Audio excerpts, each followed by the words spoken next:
Assalamualaikum warahmatullahi wabarakatuh. Hello student, good morning. Halo anak-anak, apa kabar? Semoga selalu dalam keadaan sehat. Nah, untuk pelajaran bahasa Inggris hari ini kita sudah sampai di lesson 12. Lesson 12, the title is We Must Stay Calm.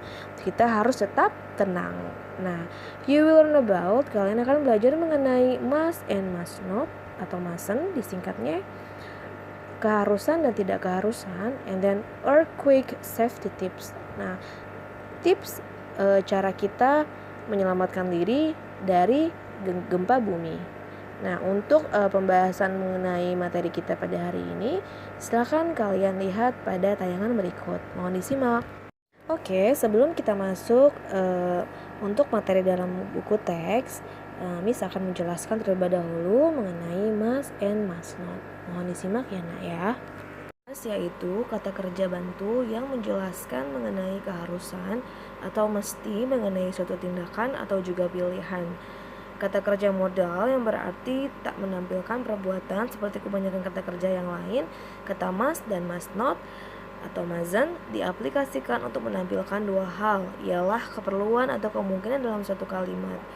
Berikut rumus jika menggunakan kata must.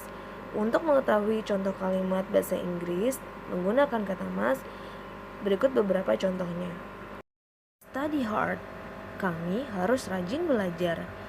You must not atau you mustn't panic. Kamu tidak harus panik. We must stay calm. Kami harus tetap tenang. You must or you mustn't use elevator. Kamu tidak seharusnya menggunakan tangga berjalan. Nah, sudah mendengar ya untuk penjelasan must and must not. Nah, artinya harus dan tidak harus atau keharusan atau tidak keharusan ya. Nah, nanti kalian akan belajar bagaimana penerapan penggunaan must and must not. Kita lihat penerapan contoh must and must not pada percakapan. Look at the picture and practice the dialogue. Lihat gambar dan kalian bisa mempraktekkan dialog tersebut secara mandiri di rumah ya. Zainab, what is going on? Zainab, apa yang sedang terjadi? It's an earthquake, Moon. Ada gempa, Moon. Have you ever experienced an earthquake? Pernahkah kamu memiliki pengalaman ketika gempa? Never. Tidak pernah. What must we do? Apa yang harus kita lakukan? We must stay calm. Kita harus tetap tenang. We must drop to the ground. Kita harus merebahkan diri ke tanah. And cover our head and neck. Dan lindungi kepala dan leher kita. Let's go under the table now. Ayo kita ke bawah meja sekarang.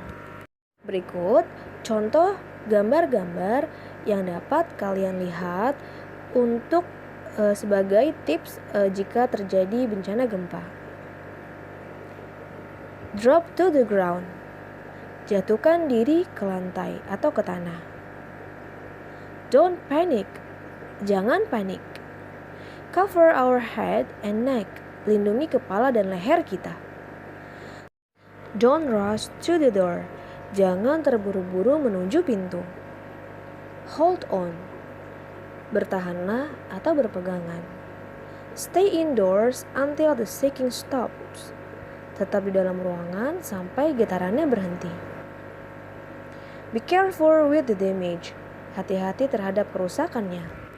Berikut adalah vocabulary yang perlu kalian ketahui pada pembahasan lesson 12 untuk pelajaran bahasa Inggris hari ini agar kalian bisa dapat mengerjakan soal dengan baik. Mohon kalian perhatikan dan disimak, juga bisa dapat disalin agar kalian bisa lebih paham pada penggunaannya. Earthquake, gempa. Calm, tenang. Drop, menjatuhkan atau merebahkan. Cover, melindungi. Hold on, bertahan atau berpegangan. Panic, panik. Rush, terburu-buru. Damage, kerusakan. Protect, melindungi. Pillow, bantal. Shaking, getaran atau goncangan. Be aware, waspadalah atau berhati-hatilah. Building, bangunan. Beach, pantai. Dangerous, bahaya. elevator, tangga berjalan, ground, tanah, assembly point, titik kumpul. Baik anak-anak, alhamdulillahirrabbilalamin. Untuk bahasan pada lesson 12 kali ini Miss rasa cukup. Terima kasih banyak untuk perhatiannya. Dan selanjutnya kalian mengerjakan soal via link Google Form ya. Untuk selanjutnya jangan lupa disalin terlebih dahulu sebelum dikirim. Ya, baik. Miss akhiri. Wassalamualaikum warahmatullahi wabarakatuh.